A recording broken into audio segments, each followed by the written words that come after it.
Donald Trump has threatened all sorts of trade sanctions on Mexico, a 25% tariff. We're thinking in terms of 25% on Mexico and Canada. But why is he doing this?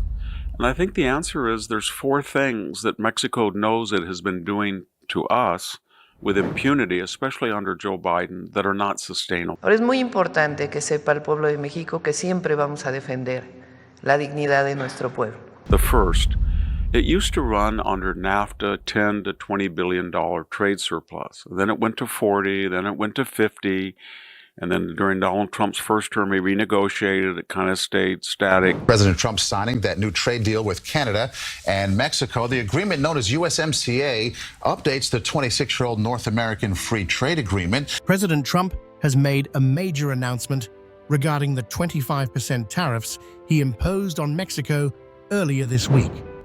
Following a conversation with Mexican President Claudia Sheinbaum, he has decided to delay the tariffs on USMCA goods until April 2nd. A partial reprieve on his 25% tariffs on goods from Mexico and Canada. We helped them out with the problem they were having. We had a very good conversation. According to Trump, Mexico's trade imbalance with the U.S. has skyrocketed to over $175 billion, largely due to China circumventing American tariffs by funneling goods through Mexico.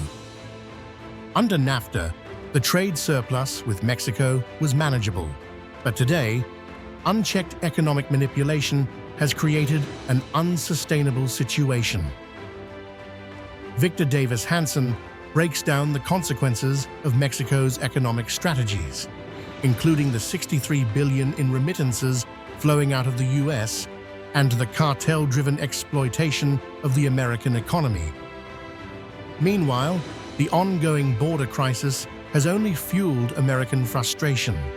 Now it's over $175 billion. But get this, it's mostly due to China evading tariffs on China by sending raw product materials to Mexico, computers, phones, appliances, to be assembled by Mexicans and then sent under free trade agreements with us to the benefit of Mexico and China. But $175 billion, that is the second largest trade surplus of any country, and it's getting close to China's itself. On this road in El Paso, Texas, stretching as far as the eye can see, thousands of trucks make their way back to Mexico after dropping billions of dollars worth of goods bound for U.S. consumers. To avoid American tariffs, Chinese companies are using Mexico as a backdoor to the U.S. Number two is that we had this open border. Mr. Obrador, the former president, said it was a beautiful thing that 40 million people, Mexicans, had come in illegally to the United States. 12 million or more came in during Joe Biden's tenure. That was all done with a contrivance of Mexico. Everybody thinks you have the power in this moment to slow down migration. Do you plan to? We do, and want to continue doing it. But we do want for the root causes to be attended to, for them to be seriously looked at. Remember, Mexico looked at that open border as a win-win-win-win situation. If they don't do the things that you've said need to be done, then what? The flow of migrants will continue. Number one, in Frederick Jackson Turner's theory of the safety valve, they thought that when people were dissatisfied and underserved in Mexico, especially Southern Mexicans who were indigenous and subject to a great deal of hostility and prejudice by Mexico City, they would go to El Norte rather than march on Mexico City, and they did. Number two, they felt that they would form an expatriate community.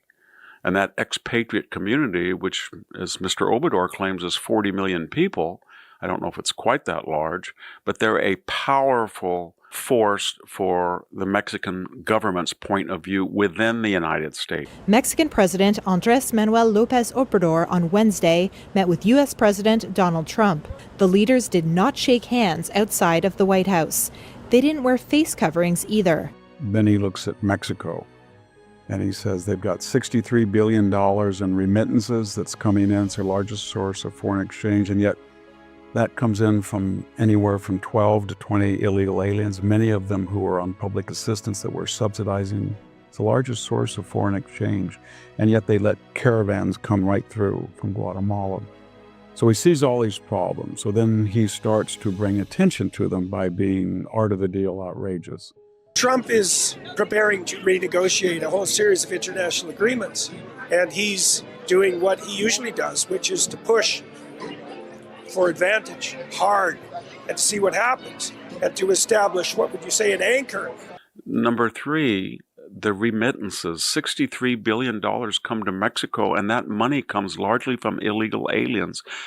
But more importantly, it comes from people receiving state, local, and federal subsidies. So you, the taxpayer, in terms of health subsidies, education subsidies, food subsidies, are freeing up cash to send $63 billion back to Mexico. Over the past 12 months, remittances to Mexico have reached a cumulative flow of $60.8 billion, the highest ever recorded. There's another problem, and that is the cartels. Mexican fentanyl product shipped from China.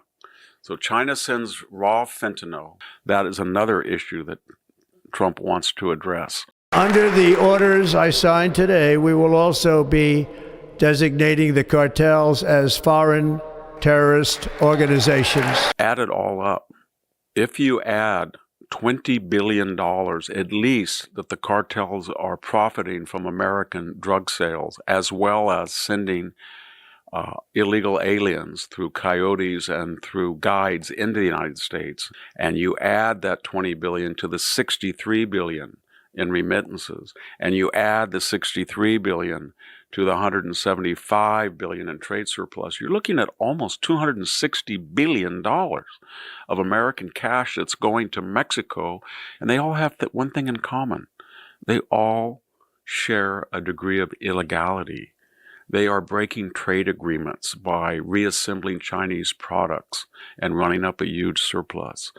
They are breaking immigration laws by exporting people here and then sending back cash, $63 billion worth in remittances. And they are breaking drug laws and immigration laws through the cartels. Donald Trump, in this case, has far more cause to be angry with Mexico than he does with Canada. But what we are witnessing in conclusion is a complete re-examination of the entire North American paradigm of three once close nations.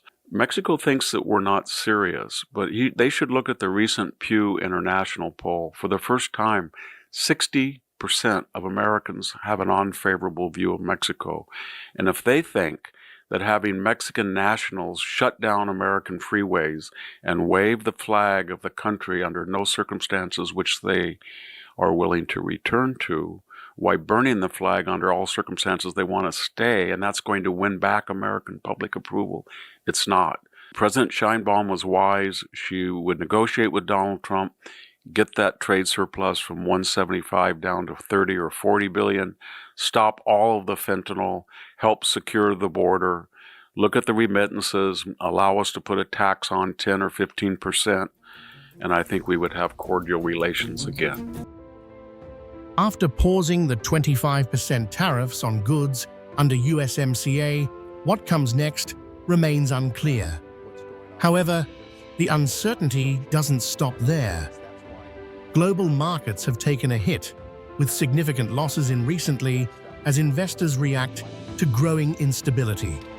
Meanwhile, retaliatory tariffs from the European Union, Canada, India, and China are adding further pressure, raising concerns about a broader trade war.